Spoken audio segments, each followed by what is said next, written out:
made 120 today already. Nice. Jiminy. Oh my gosh. We're rocking it here.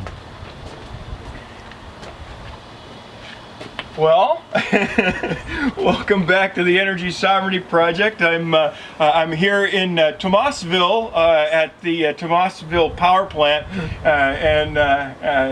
so we've been going over and having a little bit of a giggle over the numbers from Tomas's extension. So you'll remember that what, a month ago or so, yep, something like that, we were filming him as they were adding on a little bit of an extension. The initial idea was that you were going to replace some of your older panels, right. but instead of doing that,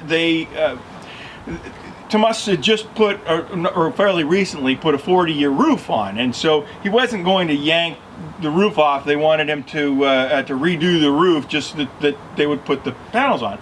So instead of doing that, he just added them to the front. Just leave the old stuff alone. So I thought, oh no, now I need to come back here during solar maximum and see what the hell that produces. And so, what were you peaking out at earlier? 117, 118, 120. So we're getting different. Depends on, a little bit of cloud cover in the morning. So 117 kilowatts, and currently you just looked. We're sending. I was sending 12 back to PG&E. 12 to the grid right now. We're full. The batteries are full. The batteries were 15% this morning, and yeah, we're back to full. It's 2 o'clock, and 12 kilowatts going back to PG&E right now. Which you're not going to be PG&E's meeting the best requirement friend that they wanted, for the battery SGIP. Oh, sure. Right. You're putting it. Yes. Mm-hmm. And so what I'm going to do is, because I can't remember the numbers off the top of my head, we were looking at all these things, and I'm in disbelief. I'm looking at all these numbers that he's been showing me for the last couple of weeks. And so what I'll do is, when we're done yapping here, I'll take you back over to the studio, and we'll do a review of those numbers. I'll pull that stuff up. But as far as some of just kind of some of the esoteric stuff that we were talking about is not only we get to present this during solar maximum, but I'm also going to come back here and we're going to have a look at the system when we hit solar minimum, so that you can see what it is in the winter. Because what we're trying to do with energy sovereignty, and again Tomas getting on board with that whole thing is just incredibly helpful, because he came in a bit later in the game. He was actually able to do some of the things that we weren't able to do. Just recently, we took a look at another gentleman who was installing a 16 kilowatt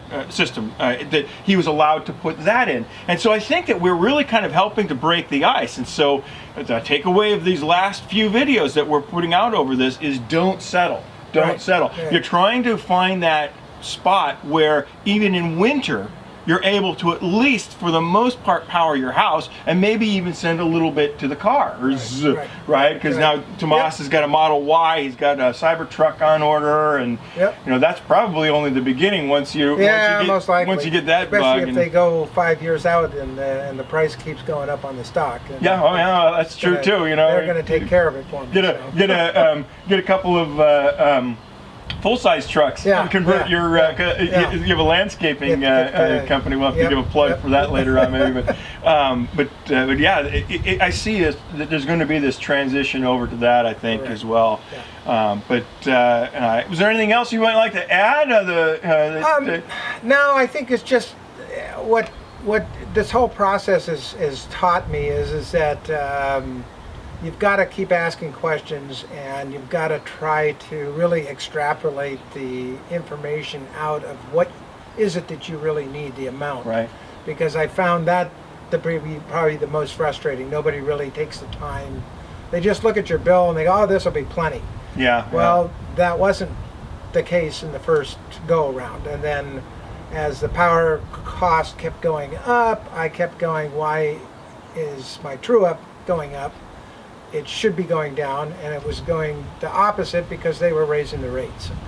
And fiddling around with the time of day nonsense. The use, that's all changed now. Now it's between 3 and 9, but it's part peak until 10 p.m. So they've got all little ways that they keep trying to milk a little more out of us, and so now I know that I'm running battery from basically 3 o'clock in the afternoon until 10 at night, and that's the primary time to have that battery power available. And if you can keep your batteries full so that you can stay out of that, then at least you're staying in the lowest tier. Right. If you've got to pay anything. So. Right. Then anything on top of that is gravy. It goes into the car. Yeah. Yeah, and we'll show that a little bit too in some of these charts where we'll be able to go over and you'll be able to see some of the times where Tomas has charged his car and some of the times when he's chosen not to, and so then you'll get an opportunity to maybe see that, look at how that is reflected in your own life and your own usage. Everybody's going to be different, you know. I think that the biggest reason for the batteries, if you have a vehicle, is just so that while you're at work, the batteries are holding that power for you, so that then you're not having to come home and figure out, oh, you know, do I have to charge? Do I have to wait till midnight, or you know, whatever. You know, when some places have special EV rates that kick in, you know, at 1 in the morning or whatever. Well, they're getting rid of my E6 rate. That is going away. So that's we're on our last little leg of being able to grandfather. Good timing then. Yeah, you're not making any friends over at PG&E here. But yeah, I mean, that's the biggest takeaway, is to not settle for what they tell you need. Try and find out what you actually are using, and if we can, you know, if we can help, shoot us a comment. Let us know what your numbers are. We'll be able to kind of give you our little formulas. Tomas, he monitors that a lot of the comments and stuff too, as do many others, and so it's a good place to get your questions answered too. So I think that was answered. Like with this system, the last solar system now, the opportunity cost of letting Tesla finance it for me over the next 10 years was better than me selling stock right now at a lower price. So I opted and said, you know what, in 10 years, the stock will go up, I'll pay off that. And I'll just be able to pay this off, and it won't even be a thought, you know. So just be smart with the money, you know. That's really what it's all been for me, is it's just a return on my investment. And initially, the first 3, they paid off in 6.5, 7 years, and the batteries now we've been in since 19. You know, so we got less than 5 years, and I'm sure they will have paid off. And then, as I said, the final solar. Yeah, and again, a lot of that is what you're trying to play that off against. And so, as soon as you start to play the system's payoff against gasoline, I mean, you know, you've chopped 5 years off your return on your investment, even right there. Even if you're not trying to do it with the stocks or whatever. Am I trying to enrich the stockholders of PG&E, or am I trying to enrich myself? Exactly. Exactly. Yeah. You know, and it's nice that you can that it is a physical investment, that you can actually invest in your own infrastructure. That's what I found with my car, and that was why I bought it when I did, because free supercharging. Well, that's basically, you're telling me, here, buy this Ferrari and we'll give you free gas. Yeah. Right? And it's, twist my right. So no, shut up and take my money. And so then the same thing now, you know, especially these Powerwalls look like they're lasting quite a time. Their battery technology is based on the 2nd or 3rd generation batteries that they were putting in the cars. Now they're going to be starting to put their new tablets batteries into some of this stuff, I'm sure. And so we're looking at systems that are going to last 20 years. And not only that, but at the end of 20 years, they still weren't able to artificially age and test these batteries in the lab environment to the point where they had even really degraded to the point where you would replace them at that 20-year mark. And so the answer is they don't even really know. You'll probably wind up having to service maybe some of the electronics in there, which is odd, because but they're constantly sending the updates. I mean, that's the other thing. You know, that too. The system has updated itself from the very first version to now.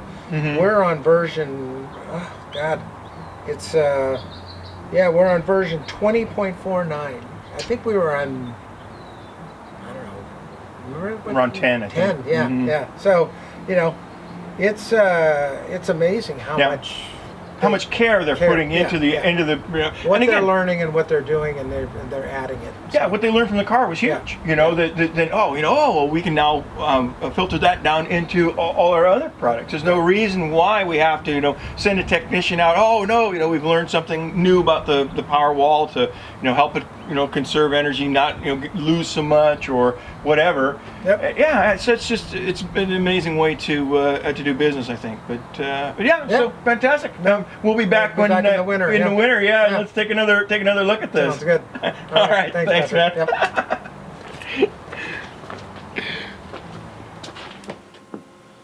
Well, welcome back to the studio. It was a lot of fun to get out there and see Tomas's crazy system again. First, let me apologize. We were mixing kilowatts and kilowatt hours. They're just referring to them as kilowatts. Obviously, the two are not interchangeable terms, so apologize for that. We kind of got ahead of ourselves with all these high power numbers and having ourselves a bit of a giggle and lost our mind there.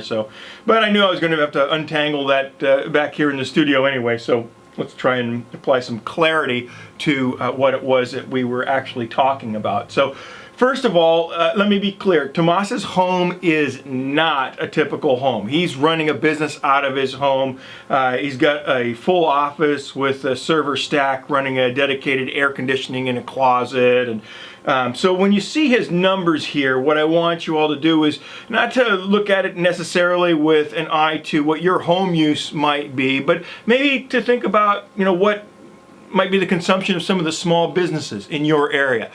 Do they have a roof structure that would afford them to do what Tomas has done? And I think I think the answer in a lot of those cases would be yes, because when you think of things like a strip mall, there's a lot of acreage on the roof that can be used for solar panels and batteries. So think about that maybe more as you look at the numbers that we're going to see here, because they're going to be obviously a little shocking. So the first graphic here that I have is the combined output peak for the production of the system at or near solar maximum, about the time that we have right now. The solar maximum for this year is June 20th, but it's close enough obviously to give you all a good idea of the peak performances of Tomas's system. So we have this here. So in our interview, you heard me talking about the combined output of his previous system and his new expansion system. And this shows that here in this graphic, you can see they're actually listed as two different systems here. There are two Tesla apps that he has. It's listed as two separate systems on his Tesla app. So you go from one window to the other, adding those two together. So the graphic shows how that system is broken out. This graph doesn't show any power sent to the car, and the batteries are not full. They're still charging, and we set it up that way on purpose to keep the maximum outputs clean so that you could all just kind of see that without having to digest anything. We'll have a look at the power walls and the vehicle charging separately in just a second, and you'll be able to kind of see how that stacks on there. But yeah, wowza. Yeah, you got a peak production here of 25.8 kilowatts. And you can see the home is also hungry. It wasn't an excessively hot day. The temperatures were kind of in the, high 80s or so. But he's already drawing 11.9 kilowatts just to power the home. Now, again, for our foreign friends that start running around in circles screaming about how ridiculous that is. Again, remember, this isn't just a home, it's a business. Tomas runs a very successful landscaping business, and so his home is used not only as an office, but also to kind of showcase some of his capabilities. He's got an enormous koi pond, as well as a hot tub and some other things, and then of course that aforementioned office that he's running there. And so his home isn't a typical home, but it is an excellent example for us to kind of hold it up to think of what businesses could possibly do when they run off of solar. So the next combined graph here shows the previous day, so that we get a chance to see a complete day and how much the accumulations were for that day. And here we are with this, again, bereft of any vehicle charging, again done on purpose so that you can just see this clean. And what you see here when we look at the power walls is the home that is actually in balance. And so nothing drawn from the grid, but only just. And so that's with 4 power walls as well, mind you. So that doesn't leave a lot of things to play with. At the bottom you see that we have that 37.8 kilowatt hours of power that went to the grid. So if Tomas was charging a car, then we'd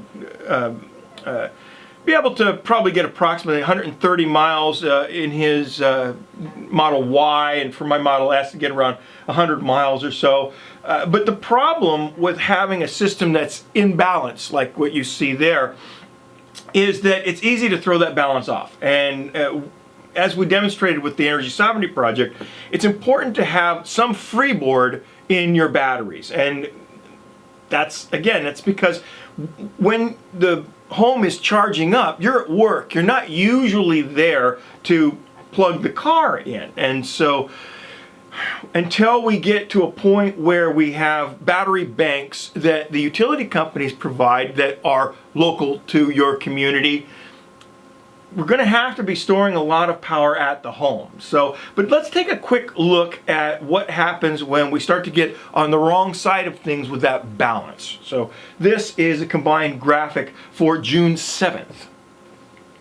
And so what you see here is roughly a 10 kilowatt power deficit, but that's not the whole story. So what happened here is that just as the sun was going down, either Tomas or his wife returned with their electric car and plugged it in, as you would in any kind of typical household, I think. And so if you look here, the difference between the solar provided and what the power walls provided, and then you compare that to the home usage, you see that this is not only where we draw that kind of additional 9 kilowatts or so from the power wall, but it also represents a small amount of solar that didn't actually make it then into the power walls. It went into the car instead. And so not that this is a huge problem. I mean, if you're going to charge the car in the middle of the day, probably the best time to do that.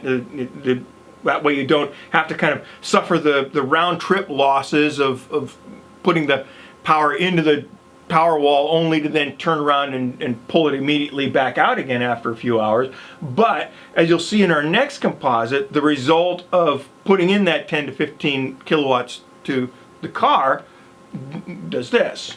And so on June 8th, you can see here that because that charge took place, that around 4:45 a.m. or so, the home ran out of battery power and used 10.3 kilowatts of grid power now, before the solar was able to wake up and kind of take up the slack there. So with the system in balance, again, basically this represents the amount of charge that was taken from the car. And that's what was missing. So what about that additional 16.8 kilowatts that was sent to the grid? Well, firstly, you're looking to optimize the size of your batteries based on what you're seeing kind of there. You'll chop out the amount that it took from the grid.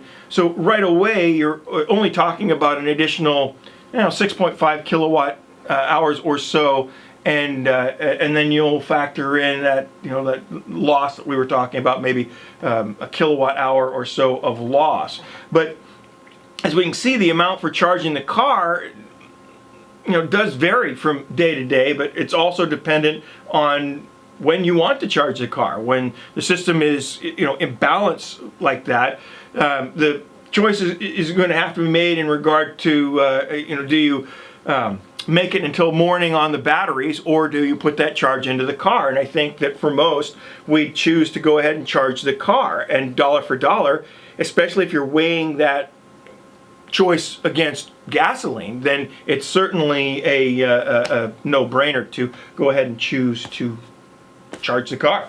And so I hope you had fun with our little examination of the Thomasville power plant there. And as we said in the video, we're going to revisit his system again once we get to solar minimums, because what a lot of people are interested in is obviously, we've got all of this power that we're banging through the system in summer, but what happens in winter? Do we have to switch some things off? Do we gain a benefit because we're not using the air conditioning?